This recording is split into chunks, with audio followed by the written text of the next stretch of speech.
Alright, it's Friday morning and the house is clean and it's all squared away. Just did a little bit of baking and I figured, I gotta get around to doing some canning, And got a little wasp flitting around. I got some ideas, but first things first, just went in the garden. I picked out some of the beets. So I had the classic reds and then the golden Detroits, I think they were called. I'm kind of selecting the biggest ones in there and pulling those out. So I'll process those, and then I'd like to keep some in there for seed. I even have a turnip in here, actually. I guess I seeded some and some of them made it. But yeah, I like to select a few of them in there for seed as well. Let those go out. I also have a bin that I set aside that really was specifically just for seed. So these two bins here. So I have radishes. I have not actually had any of these. Not sure how big they are, but you can see they are going to seed, so that's nice. And these as well. These are more. I love the color on those things. It's really nice. But these, you got some golden Detroits in there. You can see. It's funny too, because I know this is whatever's on the end of this is a Detroit. It's green, and then the red ones, they got the very clear red stalks. But you can see there's that. So I will let these go to seed as well, probably. Well, I will let them go to seed. And I just did that so I like having plots of stuff in the garden dedicated for harvest, and then other little smaller contained plots for seed. It just makes things. I don't have to really bother too much selecting from one source. Albeit if I see a really prime example, I might let that go to seed. But I also have some mongrel beets, they call them. Those things get big. They get about 20 pounds or 2 foot. And I believe it. I mean, I'm just looking at the tops of those things and they're big. But I hear they use those as animal fodder, so I might see, maybe the chickens like them. I hope. I'm trying to still figure out ways to feed chickens through the winter off of the land that I have. I know it can be done, I just don't know how, so it's just a way of figuring it out. Yeah, I'm gonna get these cleaned up and hopefully start that. Alright, well, it is a continuation of the day, and I'm just done doing some errands. Went uptown to pay the tab from the lumber yard, for a full $2. I went in, I just when you have an account, I get 2 fittings and then I charge it to the account, and then I have to go in there once in a while and you gotta pay it off. But I picked up the mail, got some books, and then picked up some auction finds. So the auction was ended yesterday, and that took a while. I had never seen so many people there. It's probably sitting there for over an hour, just waiting to actually pick up everything. But I got, you can see there's a leather jacket. Hey, $2, you can't go wrong for that. And then I got the sheep netting. That was the big ticket item. And I got, if that even, I don't know what you see there, but drill bits and that in a toolbox with, I don't even know what's in the toolbox yet, to be honest. But I wanted a toolbox for the front of the wagon, something. That's why I got the plastic one, so I could maybe screw down on there. Sometimes it's convenient to have that toolbox there. But I'm just making the rounds too, and I want to highlight this one so you can see there. If I zoom in even more, you can see the bees there. But so that's one of the swarm hives that I set up, and I've been monitoring them. They've been in there since at least last Sunday. I don't know when they first started in there, but I planned it tonight. It'll be nice and cool because you can see they're all in there. The past 2 days have been so warm that almost all of them have been on the outside of the box trying to cool off. So that's one of them, and I'm going to be just down the road here. I'll show you the next one. Alright, here's the other one, and it's a little hard to see, and the car is yelling at me to put a seatbelt on, but there are bees in there. I just went around to see how they're doing, because the past few days, like I said, they've been all on the face of the box, and it makes it troublesome when you want to bring them home. And I don't want to do that again, but today it's going to get pretty cool. It's already quite cool now, so actually according to the automobile it's 19 degrees out there, but it's supposed to drop down to 9 apparently Celsius. So yeah, and then tonight should be nice and cool. They should all be in the box. It makes things so much easier, and something I learned from last time. But yeah, I'm gonna head home, unload, and then go from there. Alright, so I've put away the chicken feed and brought in, I guess, the auction finds. So here's some of them. Drill bits. I was a assorted lot of drill bits like this. I'll say what, for 25, there's no 25 bucks, and you get yourself. Whoa, that is nice. That is really nice. This is what I've been looking for. Oh wow. That's just a full set right there. And that's good steel. Yeah, even if they're dull, I mean, you just sharpen that up and you go again. So that got a little bit of heat there, but man. Made in USA. Okay, there you go. That was already worth it. Let me get everything else in here. Let's see. Figure out how. It's an old Mastercraft. Okay, well, you know, there's assorted bits all in there, so if you're missing stuff, these nice little sets you can have around. You can plug cutters. I think that, yeah, oh, nice. That's what I could use. I got some of these, but I got one that's not really meant to be a plug cutter, but I use it as a plug cutter. These, there we go. That's a score. Yeah, extra drill bits, the small stuff. If you're missing any. This came with the goat fencing. That's a long bit. And a lot of extension. And demold extension. That's a serious Roberts. That's got some length to it. Yeah, there's some. Oh, there's a whole assortment of bits in here. What is this? Oh, nice. 1/4 inch to 1/4 inch socket adapter. There's some nice goodies in there. I'll have to sort through that a little more. More bits and more bits, extensions, and a 5/16 spade bit. Oh, that's exciting. That was a good. That was worth it. That was worth it. This one might not be, but who knows? Hey, if there's a wrench in here, maybe there's a wrench that I need. 7/16. That's a popular one. You don't see that. That's one of the ones that goes missing, in my opinion. Or at least it should. Oh no, almost thought I had a 1/2 inch there. But pruners, they look pretty nice actually. They're all rusty. Yeah, you put them in vinegar and you can sharpen them right up, and they work good.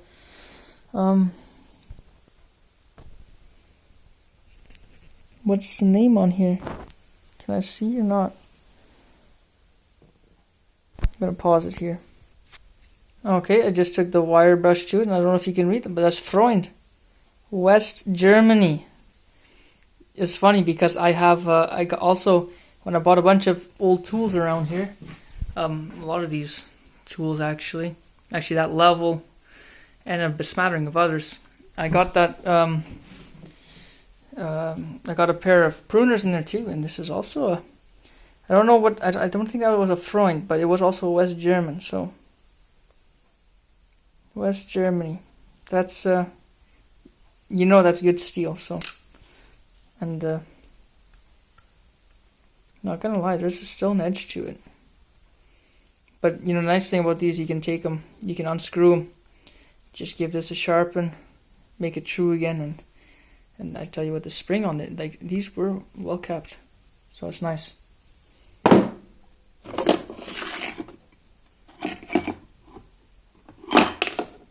Not sure what that is. Looks like a, I want to say it's some sort of striking, like a, for like an acetylene torch is what it reminds me of. I've not seen this before. That's unique. a bunch of different sizes on there. Okay, and oh yes, that's exactly what I needed. Because, wait a minute, there we go. I lost mine. It sucks. I had it, I cleaned it. You know, it was a bunch of, I got it with the other stuff too, and it was just all rusty. Cleaned it nicely, and I worked so good at cutting stucco wire, and used it one day. I haven't found it since. I have no idea where it is. So I've been needing to replace that. Got some nice, whatchamacallit, more little pliers. Gotta go through here nicely. A little pry, more old wrenches. I like the style of these. Oh, beautiful. Chicago. You know, it sounds you find these old. You miss the old days when you still make stuff in the States. It's a unique little file. Oh, then ain't that just cute? That's adorable.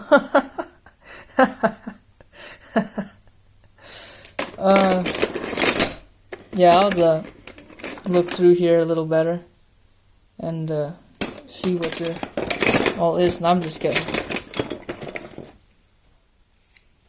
Oh, that's a unique piece. I've not seen that before.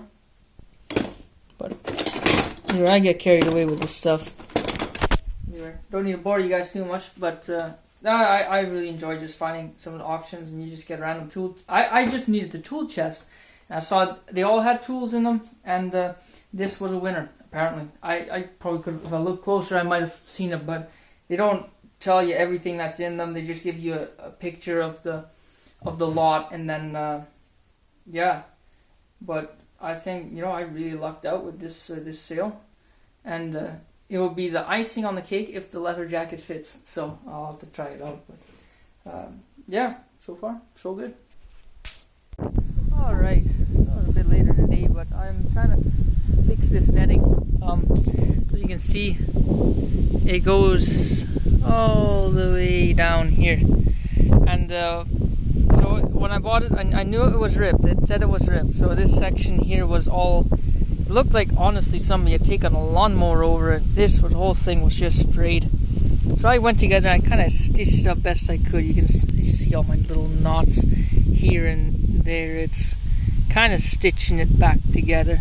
Don't need to be too pretty, and I don't think it'll get the electricity all that nicely through, but if it keeps the chickens out, that's all it needs to do. So I also have to figure out what the nicest way to kind of spool and unspool this netting is. I know some people take the long arms, just take the long arm swings and kind of go from there, but I'll go try and figure that out.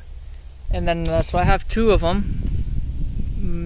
I think one of them was ripped, and I think the other one was good, so this is the ripped one.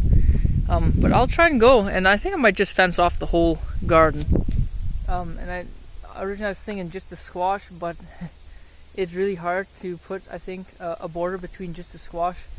And if I can deter the deer out of there too, because it looks like something's trampling my corn. So I went through there yesterday, and all of a sudden I see a bunch of flat stalks, and it's like something weaves a path through there. So I don't want that either. But I'll go try and get that set up, and then I guess just figure a way to get it set up. And then once that's done, then I can let the chickens out, and then I'll probably proceed with those beets and finally get around to that. Alright, so I kind of figured out how to get this spool around. So I went from that corner there, I went all the way around, and I ended up here. Kind of give it that wide berth for the squash to continue their conquest, and it's looking good. I'm liking where these squash are going, and yeah, I'm lucky that when I caught the chickens when I did, but they only really mess with the pumpkins, the Connecticut's, I believe. So I'll take the opportunity to highlight some of these. These are what I'm most excited about. Or as you can see, they're fruiting. And here's a good one. Look at these. These are the Thelma Sanders above ground sweet potato. So I grew this from seed after these were planted. So the ones, everything else here, I started in a greenhouse probably 3 weeks to a month. I have the dates, so I know when exactly I did this. They were started from seed and then transplanted, while this one was started from seed on that hill, direct seeded. And the biggest thing I want to do around here is that I want to get away from greenhouses. Direct seeding is so much nicer because there's no root disturbance. They just keep, they get a lot more established. And I'm just looking at the the watermelon here. It's such a spindly plant. But then I have more sweet potato squash back there. And then we have I think these are, man, look at that. I thought these were I think these are pumpkins. Everything is just getting really big here. And then this is a pumpkin. Oh, here's one. Look at that size of this one. This is a Connecticut pumpkin. So yeah, this would be the pumpkin. That's a pumpkin. I think this is a butternut squash. And then I have more. No, this is a butternut squash. Looking at that. It's interesting to see the leaves too, because you have these. Look at the beautiful leaves on there. They're very similar to those, but that is an acorn squash. This would also be a butternut, if I can. Oh, there's a little one. And then this one. These two. Actually, these I got from a greenhouse. I think these 4: spaghetti, butternut, and the watermelon. I haven't seen anything on the watermelon yet. I'll tell you what, these are getting big. Oh, the chickens got this one too. Now that I see. I'll just give it back to them. But there's a lot more where that came from. It's kind of neat. It's just how. Oh, there's a big one back there. There's a few. But yeah, I'm excited for that because it's again, this is my whole plan of self-sustainability, and squash is one of the pillars upon which my food rests upon. Squash. Here's the pillar that the natives got by with: beans, squash, and corn. So far, the squash department I've pretty much locked. It seems I've got that one pretty good and squirreled away. First year really growing squash. It is the first year. The corn, it's coming. It's getting better. I need to, I'm seeing ears starting to develop. See how big they get.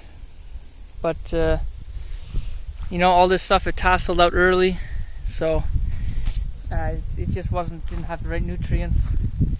And the beans, we'll see how that goes. I'm not too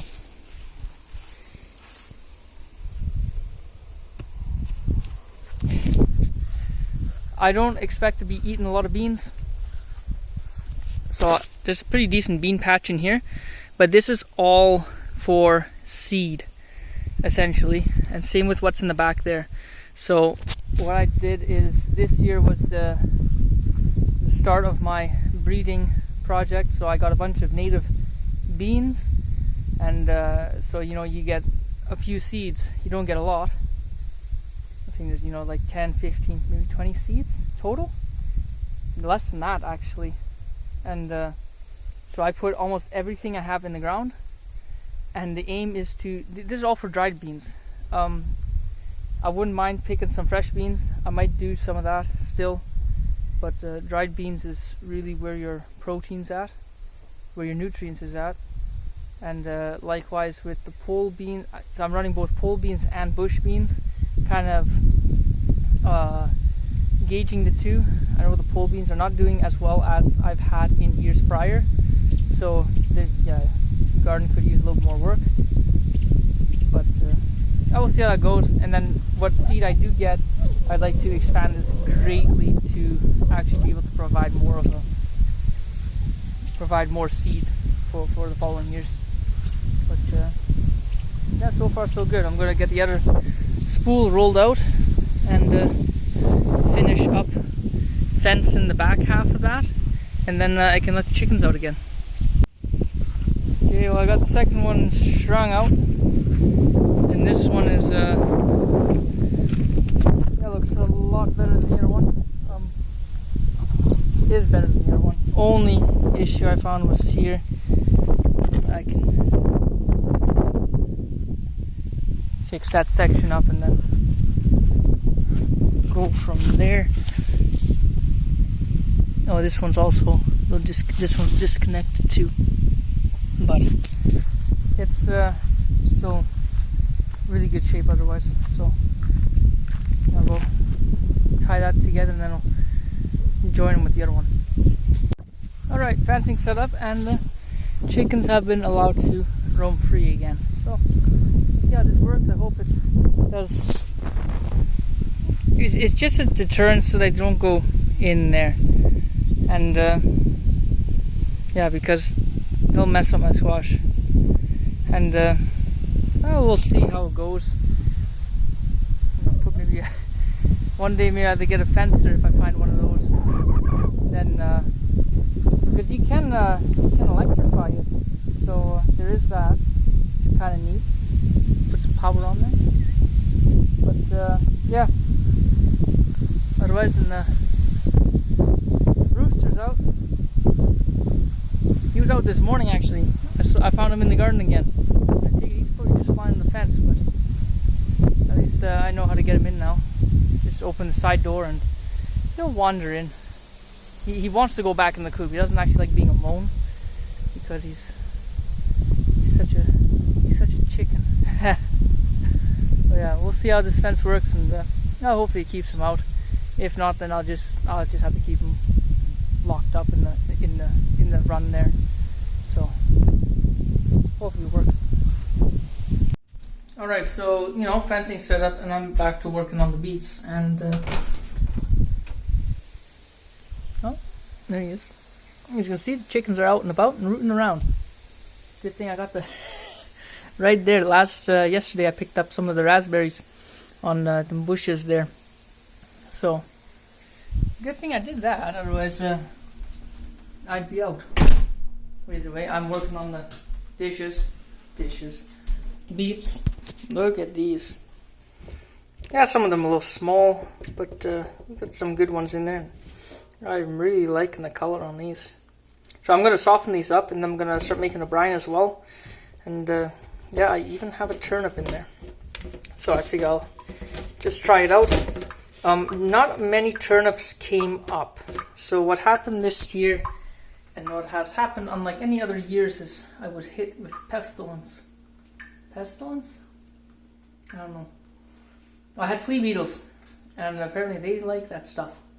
I remember turnips, they all came up very nicely, had little shoots like that, and then just over the day, and for a couple of days, all of a sudden they just got battered and battered. It looked bad. They just withered away and gone to nothing.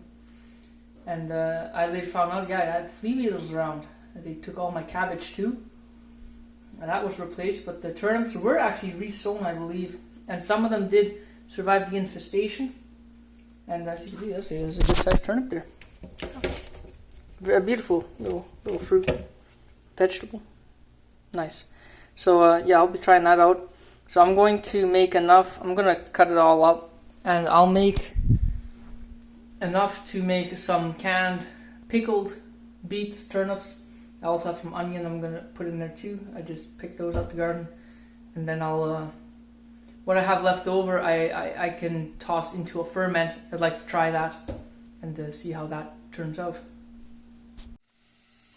Alright, so the water's warming up and the brine is being made. Now I got a recipe, and of course, being me, I altered it a bit. So you call for half cup sugar.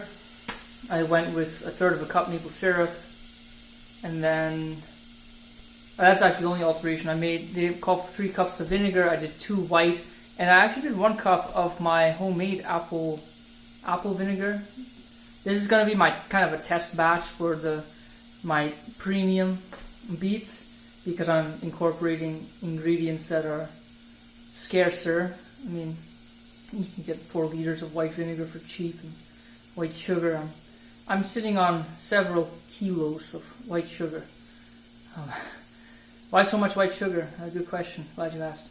I had it was 2019. I remember the day actually. It was back when I still fed bees sugar. I went to a Walmart and I picked up some sugar. I remember the day distinctly because to get in the Walmart, you had to have a mask on. Oh, I remember those days, eh? But up until that point, I had never encountered that before. You had to wear a mask to get in there? Are you kidding? So I had to walk all the way to there was a Walmart, and then there was a grocery store there. So I had to go and they had a big. This was in the very early days when everybody was making their homemade masks, and that was so they had that little table there, and I had all these homemade masks on there. I picked it was a very colorful one. It was nice bright green. It was a printed fabric. It had these little birds on there, and I figured everybody's wearing those blue surgical masks. I'm gonna walk in there with the brightest thing there is. It stood out. And that one mask I used throughout the whole little escapade of this. It was 2 years, 1 year or so. Either way, you strap it on, you play your part, I guess. But what a joke that was. Either way, that's why I'm sitting. I walked out of there with I think 100 kilos of sugar, 10 kilo bags. I think I got 10 of them. And I fed the bees, and I got wiped out that year. So I still have it, and I don't feed sugar to bees anymore. So that's why I got so much sugar. Either way, long story short, that's why I have so much sugar. So, all right. So the beets have been, after I steamed them. Actually, they're really easy to peel. You just do it all by hand. The skin just slips off. I put them in the cold water first, and then dice them all, mix them up with the onions, and then I had my brine that came to a boil, all timed up actually quite nicely. Packed them into jars, and then they're in the canner now. So boiling away. He said, as the recipe goes, bring them. Process them for 30 minutes.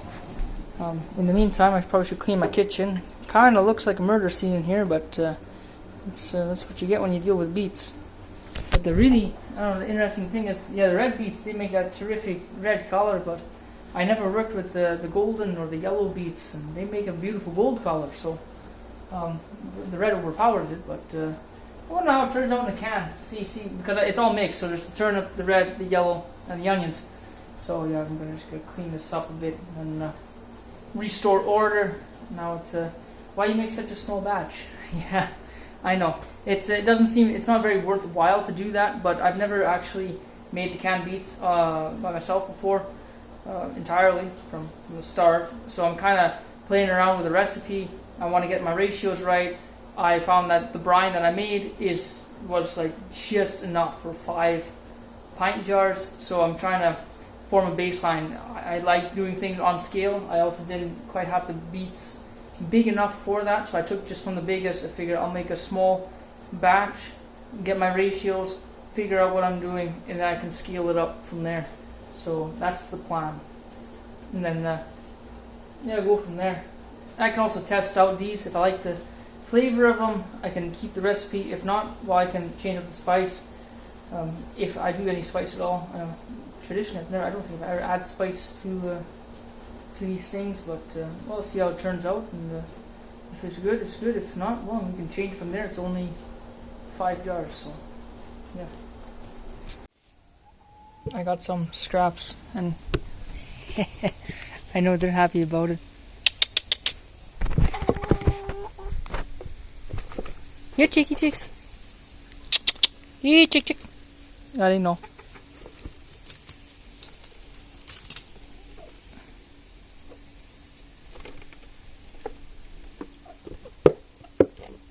Nice and soft for them.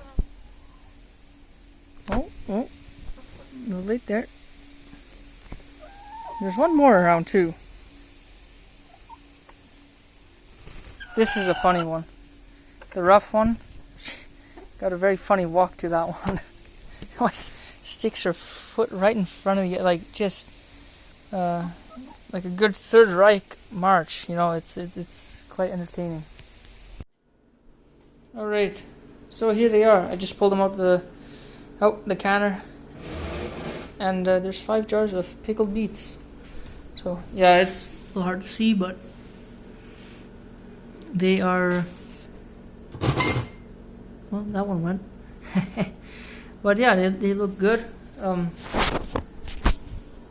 Hopefully they all set nicely, and then yeah, let them cool down, and well, I guess they should be ready to go already for tomorrow. But yeah, store them in the pantry, and well, probably these are like the test ones. I don't expect them to last all that long, but yeah, like I said, if they go good, then I'll do the rest like that too. Here, just share a little. I'm looking through all the bits, and there's some interesting pieces in here. But what really caught my attention were these. And I don't know, I guess the camera doesn't do justice, but these just stood out. These are some really nice Roberts bits, and I don't know, I've never heard of the company. Picutic? But you can, I don't know, it's just the feel of these. These feel like some of the nicest bits I've ever felt, and there's just a quality about them. Some odd pieces in here. Like, I've never seen anything like this before. It's got a spring mechanism in here. It's a lock on a detent. I've never seen one like this before. It kind of looks like a soft, so you can't mess up your screw. Yeah, a few extensions, and it's pretty. Yeah, you can put the smaller bits in there. It's kind of nice. And some of these, they just feel, there's a quality to them that just feels nice. Certain, you know, it's just the finish of them.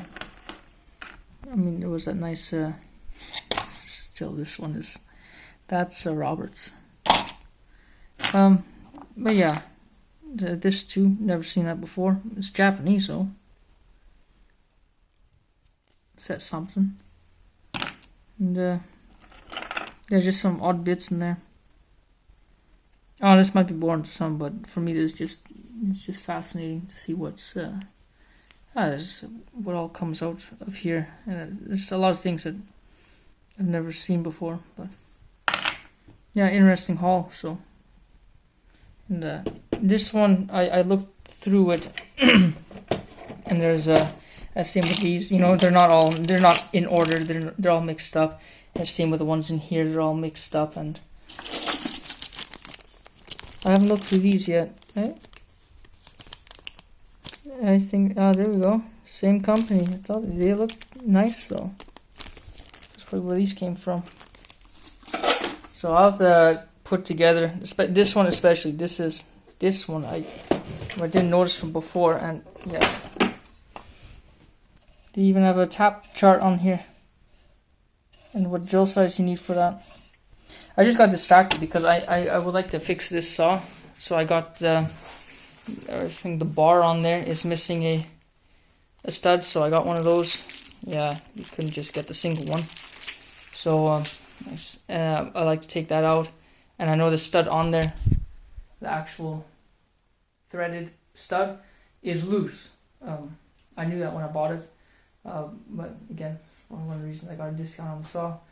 But I figured I'll pull the stud out and then clean the hole good, clean the stud good, and then I'll put epoxy on there and then get that all glued up, and I should hold. It's because it was plastic to begin with.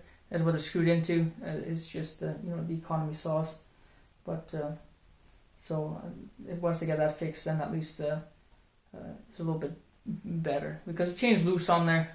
You can tighten it, but it'll loosen up on you when you're using it slowly, but it will do that. So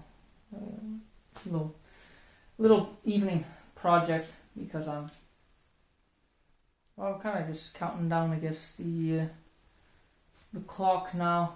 At some point I'll have to go in the evening, bring the bees home, set one of them up here, and I'll set one up by my parents, and who knows, Lord willing, that third one there actually has a colony in there. If so, then I'll bring that over here as well. And then I'm full up, and I'll have to actually go out and set more hives out there. Look at the hive out there, man. Those shingles, they're a lot darker than they were. Looks a lot nicer than it was. So I'm happy with how that turned out, and yeah, I'll be staining those I guess on a yearly basis then.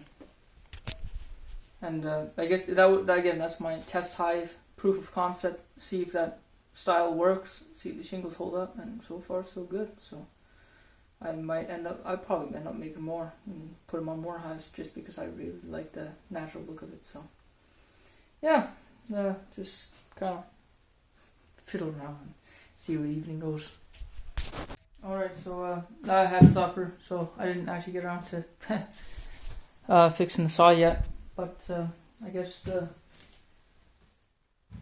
night's young-ish, so I might still do that. Actually, I probably will still do that. I realized that I have to get the bees home today too, so I mean that was all part of the plan, but then I realized I don't have stop boards for the end of their nest yet.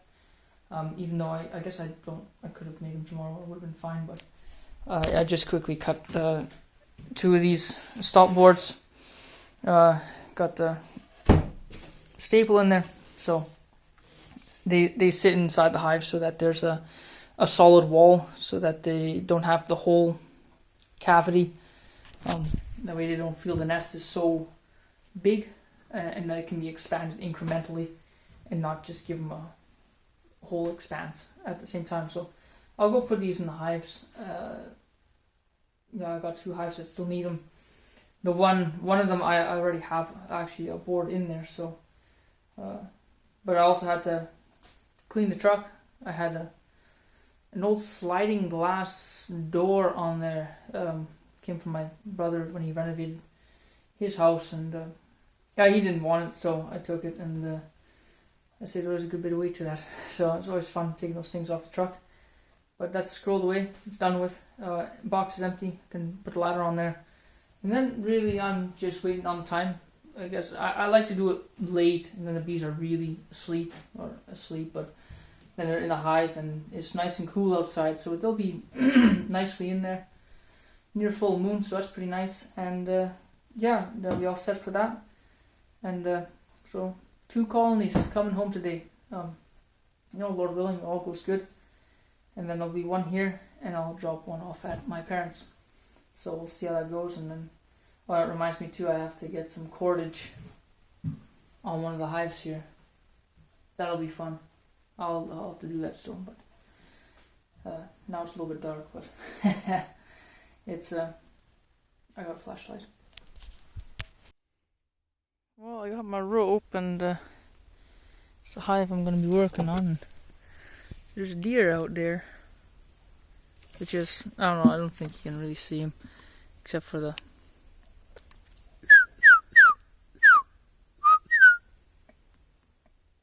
I had him before. You could kind of all that picked up on the camera will be the eyes, but I'm just gonna get the cordage in there, and then this is gonna be the hive that I put one of the swarms in there. So see how that turns out. Alrighty, so got the chain, I got the bar off, and so this stud's good, but I pulled the other one, and yeah, you can see it's a little bit rough, but looks like I'm not the first one to do the old JB weld trick here, because it was, you can see it was welded in, it was glued in there. I cleaned it out the threads, and now I'm going to go in here, and I'm going to clean out the whole just compressed air and carb cleaner, and then I'll reapply some more JB Weld, and I will try that. And otherwise I might have to get an oversized stud. I do believe they make them actually in oversized, bigger threads, so that it bites even more. But that's the problem with these economy saws. This is just screwed into the plastic. So I'm just hoping that the last time it was repaired, they just did a poor job at cleaning it, because with all the oil that comes around here, it's easy to see, because this was just separated. Like the JB Weld, it's stuck to the metal right good, and I've used stuff before and it lasts a good, like, it's strong stuff. So what I'm hoping is that they just had a poor seal, maybe it was improperly cleaned. This time I'll do a good job at just cleaning it, and hopefully that bond will be stronger than it was before. Alright, so it was, I cleaned it out, blew it out, and then just did that a few times, and then I just applied a liberal amount of JB Weld and kind of screwed it back in there for whatever thread was left, to be honest. And there might be a little bit of filing tomorrow. You can see there's a little bit of a high spot over there, kind of a ridge, but we'll see how that fits up with the bar, and I'll just leave it there and let that harden up. But hopefully it's better than it was, and well, it should be better than it was, I'll say that. There was nothing on there, but yeah, I reckon it's probably time to bring those bees home. Alright, so, well, as you can see, I set up a ladder. There's the box, and I've already just closed the gate, so all the bees are nicely in there. And I'm just going to undo the ratchet straps, bring the box with me in the truck, in the cab there, and then scoot on down the road and pick up the next one. Okay, well, I got them both in the truck here with me. You can see this one is probably by far the biggest swarm I've ever caught. That thing was heavy. That was hard to get down. It's a balancing act. The other one's pretty small, but it's still there. I'm gonna bring them home and then call it a night.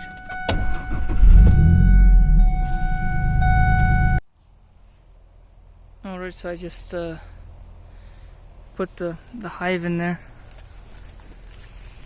I don't know, it's think to film these things, I just kind of get stuff done, and then, but here it is. Entrance is here. So the idea is they go, I like to have the whole box kind of opposite the entrance. I'm just trying something new again. The idea is that they have to go out, they're going to be blocked, so they'll find the exit eventually, and they'll probably sit there for a day, and then they'll know that something is different, so they'll reorient to this spot instead of their old spot, and then I'll leave them in there for a day, and then probably put them on spot out of the box, and then maybe then Sunday, I guess. Maybe, then they should be reoriented to the spot, and then at least they can be set on spot. I got the other hive already set up too. The one at my place. This is the one at my parents', and then that one is man, that was a heavy swarm. Probably that was the heaviest swarm I've ever caught. That was ridiculous. So, but yeah, I'm gonna call it a night there. It's probably just shy of 12, I suppose, and it's a beautiful night. It's cool. Stars are bright, and I wonder if that actually picks up or not. Oh, that's a shame. That's the right shame. But yeah, I guess if you watched this far, thanks for watching, and take care.